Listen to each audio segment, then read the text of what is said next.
Bismillahirrahmanirrahim. Assalamualaikum warahmatullahi wabarakatuh. Tuan Yang Terutama Seta Tawisin, Perdana Menteri Kerajaan Thailand serta rombongan kemarin bertolak meninggalkan Bandar Sri Begawan selepas menamatkan lawatan rasmi selama 2 hari ke negara Brunei Darussalam. Hadir di lapangan terbang antarabangsa Brunei Yang Berhormat Datuk Seri Setia Dr. Awang Haji Muhammad Hisham bin Haji Jaafar Menteri Kesihatan selaku Menteri Pengiring dan Yang Berhormat Datuk Seri Setia Awang Haji Erwan bin Pihin Datuk Pekermajaya Haji Muhammad Yusof Menteri Hal Ehwal Luar Negeri kedua.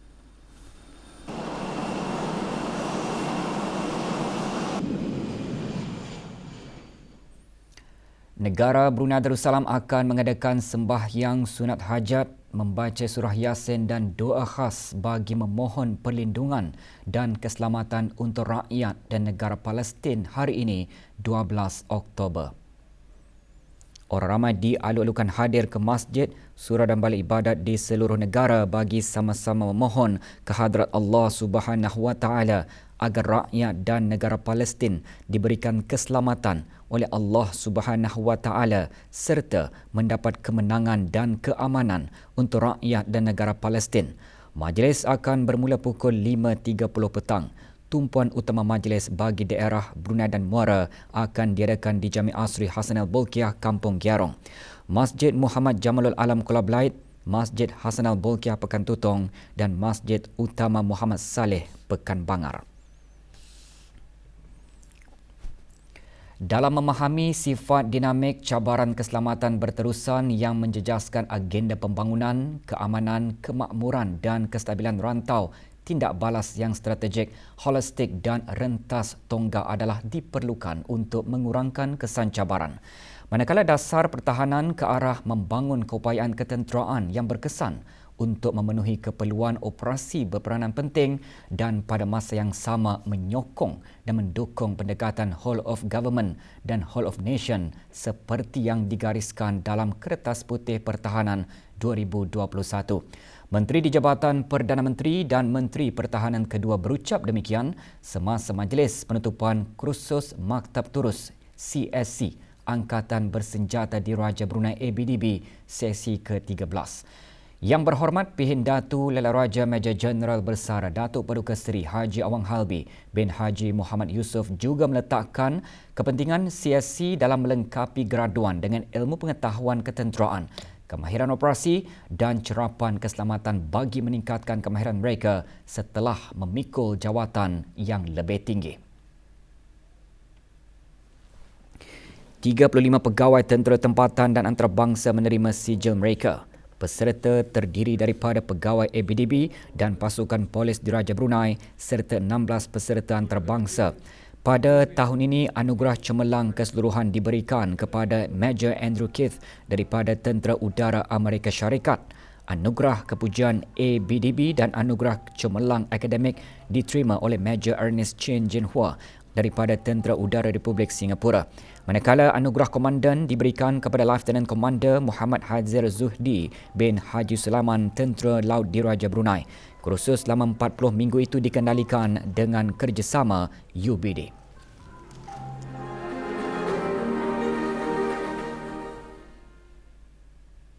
Sempena sambutan puja usia ke bawah Duli Yang Maha Mulia Paduka Seri Baginda Raja Isteri, Kementerian Kesihatan mengadakan majlis doa kesyukuran. Majlis diadakan kemarin di Surau Nurul Inayah, Hospital Raja Isteri Pengiran Anak Soleha. Hadir Yang Berhormat Datuk Seri Setia Dr. Awang Haji Muhammad Hisham bin Haji Jaafar Menteri Kesihatan. Majlis dimulakan dengan solat fardu asar berjemaah, diikuti dengan sembahyang sunat hajat dan diteruskan dengan bacaan surah Yasin dan doa kesyukuran.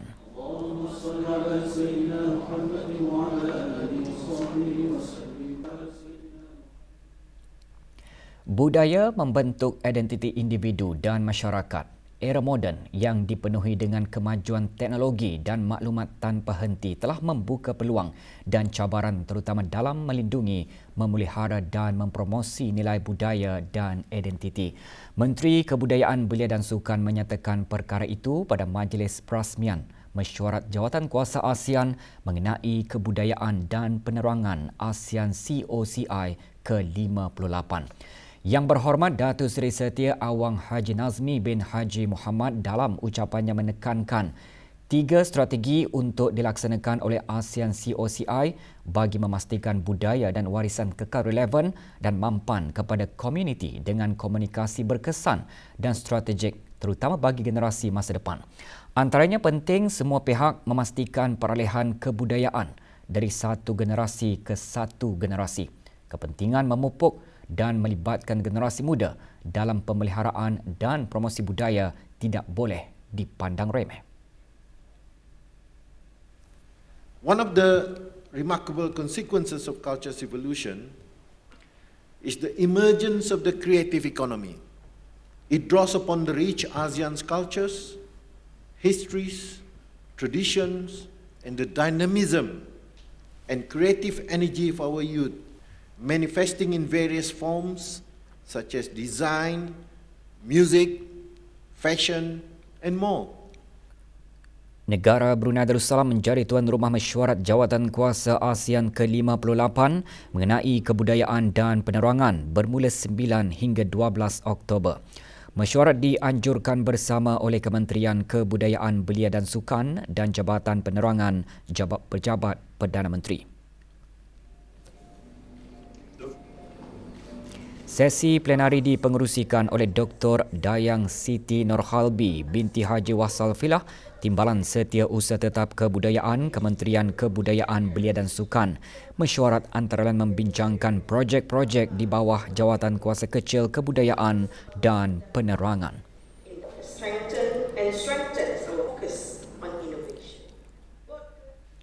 Aktiviti perusahaan oleh para pengusaha tempatan di beberapa tapak perusahaan pertanian di daerah Brunei dan Muara dan daerah Tutong menjadi tumpuan lawatan ahli Majlis Mesyuarat Negara kemarin. Lawatan tersebut memberi peluang kepada rombongan untuk meninjau perkembangan usaha-usaha yang telah dan sedang dilaksanakan secara berterusan oleh Kementerian Sumber-Sumber Utama dan Pelancongan dan para pengusaha. Ladang yang mula-mula dilawati ialah syarikat Green Technology Farm di kawasan kemajuan pertanian Batang Mitus. Sejak beroperasi pada tahun 2018, syarikat ini berjaya meningkatkan pengeluaran hasil pisang Cavendish sebanyak lebih 152,000 kilogram.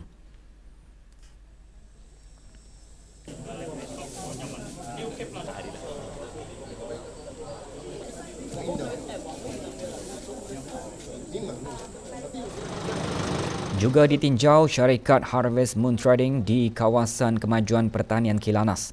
Beroperasi di atas tapak seluas lebih 1.3 hektar, syarikat ini mengusahakan penanaman buah melon. Ya, kalau okey tak? Sama baju basah. Part time look orang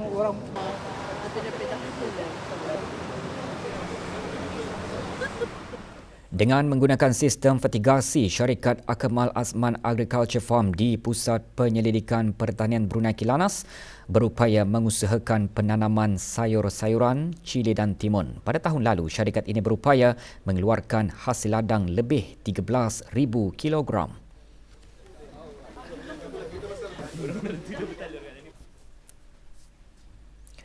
Sempena tamat latihan pegawai Kadet Inspektor Percubaan Skuad 1 2023 dan pelatih Polis Konstabel Lelaki 1 2022, Majlis Khatam Al-Quran berlangsung petang kemarin di Dewan Banquet Mas Ibu Pejabat Polis Kadong.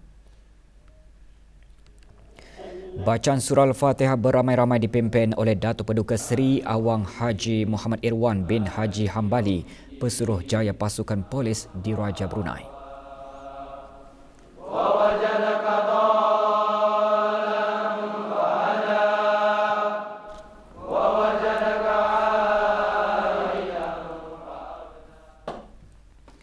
Kursus asas pemandu pelancong kali ke-13 yang diadakan selama 10 hari bermula 11 September berakhir kemarin dengan majlis penyampaian sijil. Majlis berlangsung di Kementerian Sumber-Sumber Utama dan Pelancongan.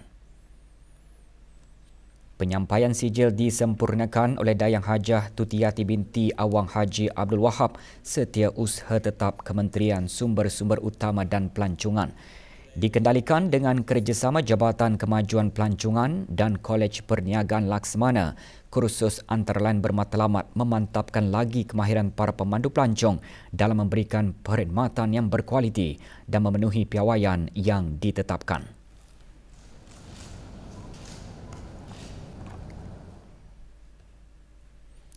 Pengendalian manuskrip dengan selamat, pembuatan data entry, pengalihan teks manuskrip Jawi ke Rumi didedahkan kepada para peserta bengkel filologi anjuran Balai Khazanah Islam Sultan Haji Hassanal Bolkiah. Bengkel yang bermula pada 9 Oktober lalu berakhir kemarin dengan majlis penyampaian sijil. Penyampaian sijil disempurnakan oleh Dr. Haji Awang Muhammad Hussein bin Pihin Penyurat Haji Awang Ahmad, Pengarah Balai Khazanah Islam Sultan Haji Hassanal Bolkiah, BKIS HHB. Bengkel memberi pendedahan akan kepentingan pengajian terhadap manuskrip yang boleh dijadikan sumber rujukan.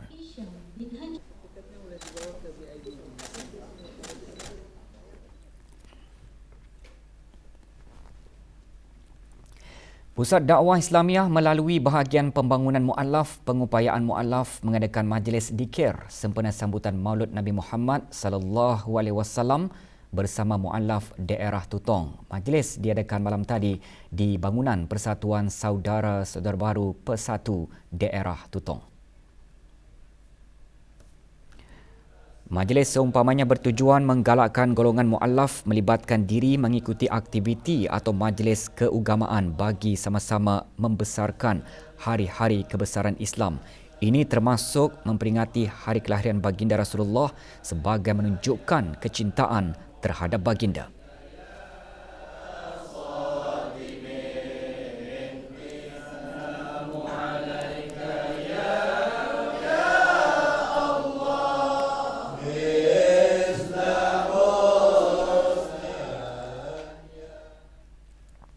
Laporan Wawasan Brunei 2035 mengongsikan perkembangan pelaksanaan dan pencapaian Wawasan Brunei 2035 bagi tempoh tahun 2015 hingga 2022.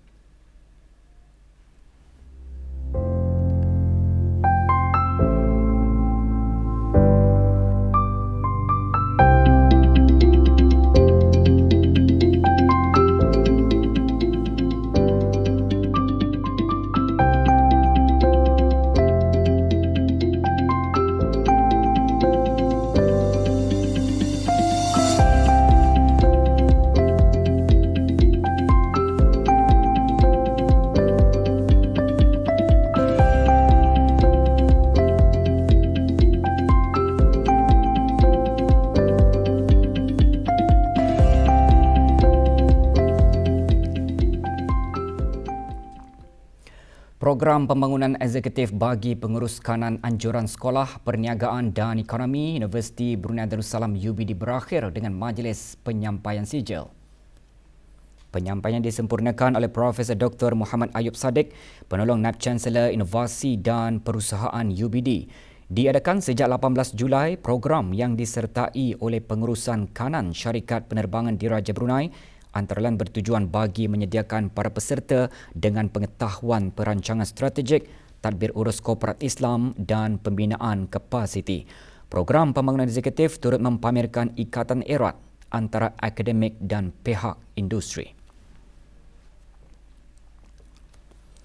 Dalam mengukuhkan kerjasama dalam pendidikan dan industri, Muara Port Company Sdn Bhd MPC bekerjasama dengan Sekolah Perdagangan Universiti Brunei Darussalam UBD SBE mengadakan lawatan penyelidikan selama 8 hari ke Guangzhou, China bermula kemarin. Delegasi terdiri daripada 16 kaki tangan MPC dan 9 pelajar dari UBD SBE. Lawatan selaras dengan matlamat program jurusan yang bertujuan untuk melengkapkan diri mereka dengan kebolehan kepimpinan, kemahiran teknologi terkini dan kaitan dalam industri. Lawatan juga bagi mengembangkan modal manusia yang berkualiti bagi meningkatkan ekonomi. Tempat-tempat yang dilawati termasuk pelabuhan otomasi antarabangsa dan kilang tenaga suria. Unit Sukatan dan Timbangan SDT Bahagian Industri dan Ekosistem Perniagaan di bawah Kementerian Keuangan dan Ekonomi telah mengendalikan pemeriksaan dan penelitian bacaan ketepatan alat sukatan jenis flowmeter milik syarikat Brunei Methanol Sdn Bhd BMC pada 27 September di Sungai Liang Industrial Park Spark, daerah Blyth. Pemeriksaan antara lain bertujuan memastikan alat sukat dan timbang yang digunakan untuk perdagangan adalah sah, tepat dan berdaftar dengan unit SDT. Hasil pemeriksaan yang dijalankan, alat yang digunakan adalah sah dan tepat. Peralatan tersebut adalah berdaftar dengan unit SDT selaras dengan Akta Sukatan dan Timbangan 1983 Penggal 151 Peraturan-Peraturan Penelitian Alat-alat Sukatan dan Timbangan 1994. Sebuah syarikat dikenakan kompaun oleh unit penguatkuasaan Jabatan Daerah Tutong kerana meninggalkan benda di tempat awam. Syarikat Brupas Jaya Sdn Bhd dikenakan kompaun RM500 di bawah Akta Kesalahan Rampaian 2021. Unit penguatkuasaan Jabatan Daerah Tutong mengingatkan orang ramai, pihak syarikat dan pemilik premis-premis perniagaan agar sentiasa menjaga kebersihan alam sekitar khususnya di kawasan premis-premis perniagaan dan juga kawasan awam dengan tidak membuang, melonggokkan atau meninggalkan apa jua jenis sampah sarap di tempat awam. Jabatan Penerbangan Awam Kementerian Pengangkutan dan Infokomunikasi akan mengadakan latihan kecemasan tabletop exercise dan Field Airport Emergency Preparedness Exercise mulai 16 hingga 18 Oktober 2023. Latihan diadakan bagi memastikan kesediaan semua pihak berkepentingan yang berkaitan dalam menangani kecemasan melibatkan operasi penerbangan dan perkhidmatan pembangunan terminal. Hasil daripada latihan tersebut akan mengukuhkan tindak balas kecemasan untuk meningkatkan piawaian keselamatan lapangan terbang antarabangsa Brunei.